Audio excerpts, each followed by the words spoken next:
अस्सलाम वालेकुम स्टूडेंट्स, कैसे हैं आप। उम्मीद करती हूँ आप सब खैरियत से होंगे। क्लास 7 आज हम लेक्चर नंबर 2 के वीएन लेक्चर में जनरल साइंस का जो हमारा टॉपिक है वो नेक्स्ट 2 चैप्टर्स के शॉर्ट क्वेश्चंस आंसर्स हैं।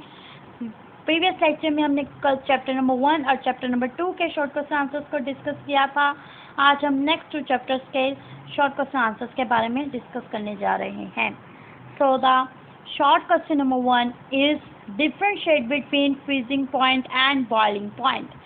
freezing point और boiling point के दरमियान फर्क वाजिया करना है। freezing point क्या है? The temperature at which water converts into ice is called its freezing point, यानी FP. The temperature at which water converts, ऐसा टेम्परेचर, ऐसा दर्जा हरारत जिसमें पानी को कन्वर्ट कर दिया जाता है आइस में, यानी उसको जमा के आइस बना दी जाती है, तो वो क्या कहलाता है? Freezing point. On the other hand boiling point. Boiling point क्या है? The temperature at which water starts boiling is called its boiling point, means BP। यानी ऐसा दर्जा हरारत जिसमें पानी को बॉयल किया जाता है, पानी को बॉयल करना स्टार्ट किया जाता है, वो इसका बॉइलिंग पॉइंट कहलाता है। नेक्स्ट क्वेश्चन है question number 2, write the freezing point and boiling point of water. Freezing point और बॉइलिंग पॉइंट ऑफ वाटर बताना है हमने, क्या क्या होते हैं इनके। Water freeze at 0 degree centigrade. Water का जो टेम्परेचर होता है वो 0 डिग्री सेंटीग्रेड पे फ्रीज होता है, और वाटर का जो बॉइलिंग पॉइंट होता है, जब वाटर बॉयल हो रहा होता है, तो water boils at 100 degree centigrade. वो 100 डिग्री सेंटीग्रेड के ऊपर बॉयल हो रहा होता है। नेक्स्ट क्वेश्चन है question number 3, define glaciers. Glaciers क्या है? बयान कीजिए। Large sheets of ice are called glaciers. जो लार्ज शीट है आइस की, बर्फ की, वो क्या कहलाती है? ग्लेशियर कहलाती है।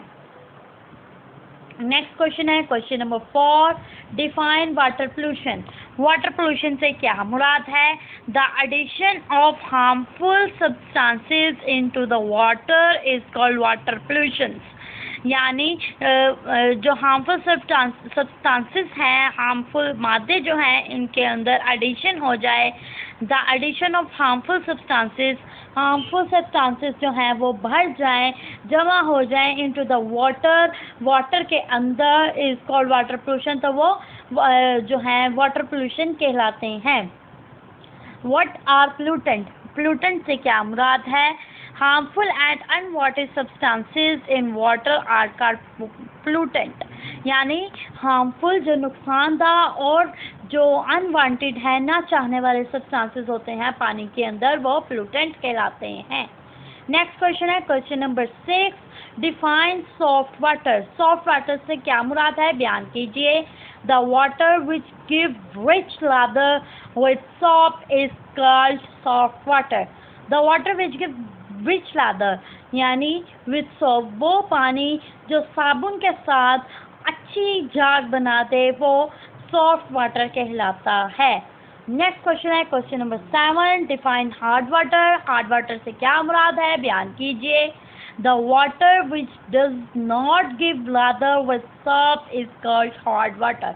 वो पानी जो साबुन के साथ झाग ना बनाए, वो हार्ड वाटर कहलाता है। नेक्स्ट क्वेश्चन है question number 8, what is the purification of water. पानी के शफाफ होने से क्या मुराद है? The process of removing impurities from water is called purification of water. वो अमल जिसके ज़रिए हम पानी में मौजूद जो बुहारात हैं, गंदे बुहारात हैं, डस्ट पार्टिकल्स हैं, उसको रिमूव करने का जो अमल है, वो प्यूरिफिकेशन ऑफ वाटर कहलाता है। नेक्स्ट चैप्टर का question number 1, short question number 1 है हमारे पास। What does give the positive charge to the nucleus of an atom. What does give the positive charge to the nucleus of an atom. यानी इस सवाल में हमें पूछा जा रहा है what does give the positive charge.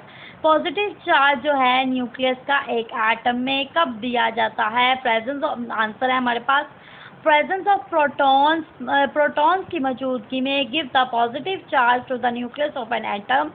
Atom के न्यूक्लियस को पॉजिटिव चार्ज जो है प्रोटॉन के मौजूद होने पर दिया जाता है। नेक्स्ट क्वेश्चन है question number 2, define a cation. Cation से क्या मुराद है, बयान कीजिए। When an atom release it's one or more electrons from the outermost shell, the number of protons increases, it becomes a positive ion or cation। यानी when an atom, जब एक atom release it once or more electrons, खारिज करता है एक या एक से ज़्यादा इलेक्ट्रॉन्स को फ्रॉम द आउटरमोस्ट शेल में से, the number of proton increase, तब नंबर ऑफ प्रोटॉन्स जो हैं वो बढ़ जाते हैं। It becomes a positive ion और कैटायन। तो इसका जो है पॉजिटिव आयन या फिर कैटायन के ये बन जाता है। नेक्स्ट क्वेश्चन है question number 3, define an anion. Anion से क्या मुराद है, बयान कीजिए। When an atom absorbs one or more electrons in this outermost shells, the number of electrons increases, it become a negative ion or anion।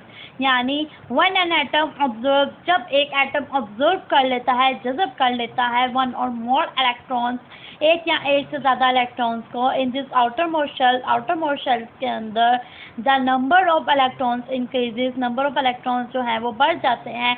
Cation में number of proton बढ़ते हैं, anion में नंबर ऑफ इलेक्ट्रॉन्स बढ़ जाते हैं। It becomes a negative ion और anion, ये जो है नेगेटिव आयन और एनायन यहाँ पे दे देते हैं, नेगेटिव साइन दे देते हैं। नेक्स्ट क्वेश्चन है question number 4, what is chemical formula. Chemical formula क्या है।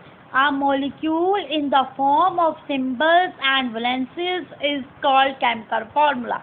एक मॉलिक्यूल जो फॉर्म या वैलेंसेस की सूरत में, उसकी फॉर्म में, उसकी किस्म में मौजूद हो, वो केमिकल फार्मूला कहलाता है।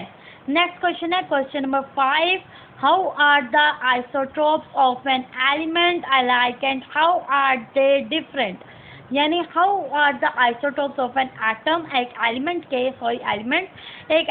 के आइसोटोप्स कैसे होते हैं, and how are they different, और वो एक दूसरे से डिफरेंट किस तरह होते हैं। तो आंसर है हमारे पास differ due to different atomic mass. Different वो इसलिए होते हैं कि उनका एटॉमिक नंबर डिफरेंट होता है, नंबर 2। और अलाइक्स वो किस तरह होते हैं, यानी वो सेम किस तरह होते हैं, same due to same atomic number.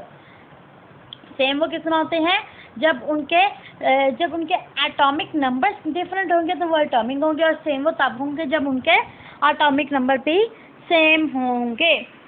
Next है हमारे पास question number 6, a chlorine atom has 17 protons and 18 neutrons, what is its mass number। यानी जब हमारे पास एक क्लोराइन एटम जो होगा उसके 17 प्रोटॉन्स होंगे, उस एटम में 17 प्रोटॉन्स और 18 न्यूट्रॉन्स होंगे, तो इसका मैस नंबर क्या होगा। क्लोराइन एटॉमिक नंबर जो है वो हमारे पास है 17, और यानी इसमें प्रोटॉन की हमारे पास तादाद थी 17 और न्यूट्रॉन की तादाद थी 18। तो हम प्रोटॉन और न्यूट्रॉन को प्लस कर लेंगे, यानी हमारे पास जो एटॉमिक मास इसका हमने निकालना है वो किस तरह निकलेगा, P प्लस N, यानी proton plus neutron is equals to 17 plus 18 is equals to 35। जब 17 और 18 को प्लस करेंगे तो वो 35 बन जाएगा। नेक्स्ट क्वेश्चन है हमारे पास question number 7, why the electrical charge on an atom is 0 और न्यूट्रल। इलेक्ट्रिकल चार्ज जो है एक एटम का वो 0 और न्यूट्रल कैसे होता है, क्यों होता है। Because of an atom, students यहाँ पे सिलेबस में मिस्टेक है, ऑफ एन नहीं है, ऑफ एन है। Because of an atom have equal number of protons and electrons. Protons जो होंगे, क्योंकि जब एक एटम में प्रोटॉन्स और इलेक्ट्रॉन्स की तादाद बराबर होगी सो इट्स बिकम न्यूट्रल, तो वो न्यूट्रल हो जाएंगे, इसकी जो है चार्ज जो है वो न्यूट्रल हो जाएगा। 8 क्वेश्चन है, क्वेश्चन नंबर 8। नेक्स्ट क्वेश्चन हमारे पास question number 8, define valency. Valency is the capacity of an atom to combine with the other atom. Valency जो है एक कैपेसिटी है एटम की जो दूसरे एटम के साथ उसको कंबाइन करती है, जोड़ती है। नेक्स्ट क्वेश्चन है question number 9, right the valency of oxygen and potassium. Oxygen की वैलेंसी क्या है? ऑक्सीजन को वैसे हम O से रिप्रेजेंट करते हैं, oxygen is equal to 2 minus potassium यानी P, पोटाशियम को हम जो है P से राइट करते हैं, potassium is equal to 1 positive. Oxygen के 2 इलेक्ट्रॉन्स, पोटाशियम का 1 इलेक्ट्रॉन। नेक्स्ट क्वेश्चन है question number 10, write the isotopes of hydrogen. Hydrogen के आइसोटोप्स लिखें। पोटाशियम 1 इलेक्ट्रॉन 1 प्रोटॉन है इसके अंदर। ड्यूटेरियम में हमारे पास 2 प्रोटॉन और 1 इलेक्ट्रॉन है। ट्यूटेरियम में हमारे पास 3 इलेक्ट्रॉन और 1 न्यूट्रॉन है। स्टूडेंट्स, आपने इन लेक्चर्स को अच्छे से रिव्यू करना है। आपको सिर्फ और सिर्फ शॉर्ट क्वेश्चन पढ़ाने का ये बिल्कुल भी मकसद नहीं है कि आपका जो पेपर है वो रिवीजन लेक्चर्स जो आपको दिए गए हैं इनके ऊपर से बनेगा। आपका फर्स्ट पेपर जो है 5 सितंबर से होगा शुरू। आपने अच्छे से तैयारी करनी है। आपका पूरा पेपर जो है फर्स्ट टर्म के फुल ओवरऑल सिलेबस को देखते हुए बना है, जैसा कि हम अपने प्रीवियस ऑनलाइन लेक्चर्स दे चुके हैं, सुन चुके हैं उसको। और जो है हमारा इम्पॉर्टेंट टॉपिक जो हम रिवीजन में डिस्कस कर रहे हैं, इनको देखते हुए उम्मीद करती हूँ आप सब बहुत अच्छे से अटेम्प्ट करेंगे, गलती की कोई गुंजाइश नहीं रखेंगे। आपका जो पेपर सॉल्व टाइम होगा वो बहुत ज़्यादा लिमिटेड होगा, उसकी एक लिमिट होगी, लिमिट बहुत ही कम होगी। आपने पेपर को फौरी तौर पर हल करना होगा और बहुत ध्यान से करना होगा। उम्मीद करती हूँ आप सब बहुत अच्छे से पेपर को अटेम्प्ट करेंगे। और स्टूडेंट्स, अगर आपको लेक्चर में, सिलेबस में या किसी और चीज़ में कोई मसला पेश आ रहा है तो पेपर शुरू होने से पहले काइंडली आप आके स्कूल भी पूछ सकते हैं या आप कमेंट्स में भी पूछ सकते हैं, मैसेज करके भी पूछ सकते हैं। तो स्टूडेंट्स, आज के लेक्चर का जो है यही था आज का हमारा लेक्चर। आप इसको अच्छे से रिव्यू कीजिएगा और बहुत अच्छे से तैयारी कीजिएगा। Best of luck. अल्लाह हाफिज़। शुक्रिया। Take care.